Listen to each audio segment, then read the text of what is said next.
So back in 1956, the whole world just kind of held its breath. Why? All because of a 100-mile strip of water cutting through the Egyptian desert. It was a crisis that almost sparked a world war, brought down an entire empire, and really, it announced the start of a whole new world order. This is the story of the Suez Crisis, a moment that completely redrew the map. And it all kicked off with some pretty raw fury. Those are the words of the British Prime Minister at the time, Anthony Eden.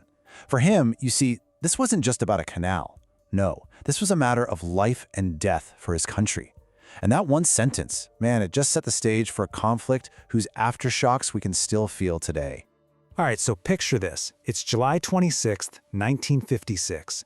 Egypt's new president, a really charismatic guy named Gamal Abdel Nasser, gets up in front of this huge cheering crowd and drops an absolute bombshell. He announces he's nationalizing the Suez Canal Company. He's just taking it, right out from under its British and French owners. And Nasser's reasoning was just incredibly powerful, especially for his own people. He sold this as Egypt taking back what was rightfully theirs, declaring that all the profits from the canal would now go to building this massive Aswan Dam, which, by the way, was a project the US and the UK had just backed out of funding. So this was a huge, defiant move against the old colonial powers. And right there, that's the core of the whole problem. You've got two sides that just could not see eye to eye. For Egypt, it was a moment of freedom. But for Prime Minister Eden in London, he'd built his reputation standing up to dictators in the 1930s, and he saw Nasser as the next Hitler, someone who had to be stopped. And you know who agreed with him 100%? The French Prime Minister, Gamal, who was already furious at Nasser for helping rebels in their colony of Algeria. So, to really get why this all blew up with such incredible force, we've got to rewind a little.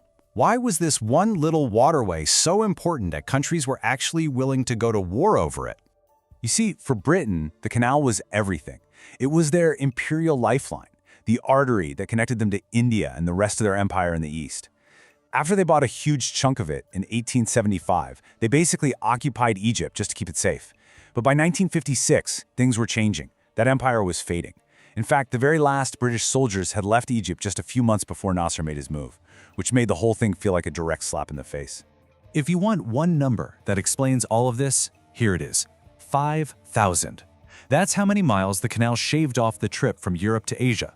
For a country like Britain, which was completely dependent on oil from the Middle East, that shortcut wasn't just nice to have, it was an absolute economic necessity. Like Eden said, it was a matter of life and death. And remember, none of this was happening in a vacuum. This was all playing out on the giant chessboard of the Cold War. Yeah, the United States and the Soviet Union in this global staring contest, trying to win influence everywhere. And Nasser, this powerful voice for Arab nationalism, well, he was a major prize. And he knew it. He was playing both sides, and he just made an arms deal with the Soviets, which had already made the West pretty nervous. Okay, so diplomacy is going nowhere. President Eisenhower over in the US is wagging his finger, telling Britain and France not to use force. They're cornered. So what do? They cook up something straight out of a spy movie. A secret, deceptive plot to start a war.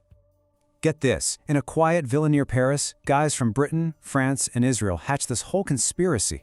The plan was as clever as it was dishonest. Step 1, Israel attacks Egypt. Step 2, Britain and France jump in and demand that both sides back off, pretending to be neutral peacemakers. They knew Egypt would say no. Step 3, under the cover of keeping the peace, they'd invade, grab the canal, and get rid of Nasser for good. So why did everyone jump on board? Well, Britain wanted its canal back, and Eden was dead set on toppling the guy he saw as a new Hitler. France wanted to stop Nasser from helping those Algerian rebels. And Israel? They wanted to break an Egyptian blockade and deal with a growing threat on their border. It was the perfect storm. All of their interests pointed to taking down one guy, Nasser. So on October 29th, the plan is a go. Israeli paratroopers drop into the Sinai. Right on cue, Britain and France issue their bogus ultimatum. And when Nasser, totally predictably, refuses, British and French bombers start pounding Egyptian airfields. The invasion had begun. But there was a teeny tiny problem with their brilliant plan. It was completely obvious what they were doing. Nobody, and I mean nobody, believed this was some kind of peacekeeping mission. The condemnation from around the world was instant, it was furious, and it came from two very, very unexpected allies.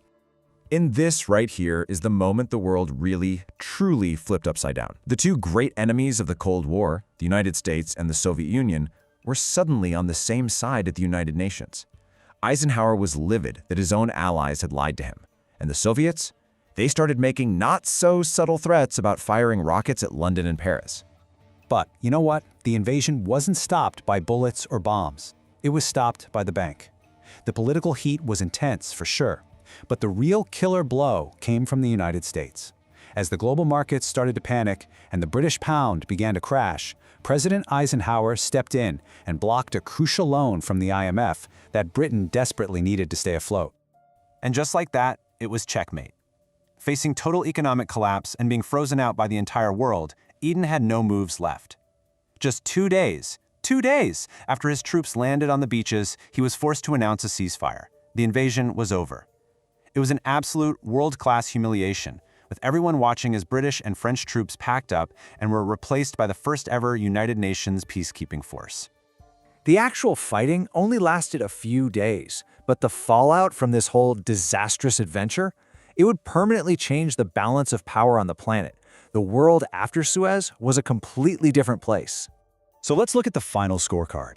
For Britain and France, it was a brutal wake-up call. The age of their empires was officially over. From now on, they were second-tier powers who couldn't make a big move without a green light from Washington. Eden's career was completely destroyed. Nasser, though, he was celebrated as a hero all across the Arab world for standing up to the old bullies. And who stepped into that power vacuum? The United States, which overnight became the new top dog in the Middle East. And that kind of leaves us with one final big question to think about. There's no doubt the Suez Crisis was the death knell for the British Empire. But by forcing America to take the driver's seat in the Middle East, did this crisis accidentally signal the beginning of a new American-led era in the region? A legacy that, for better or worse, we are still wrestling with to this very day.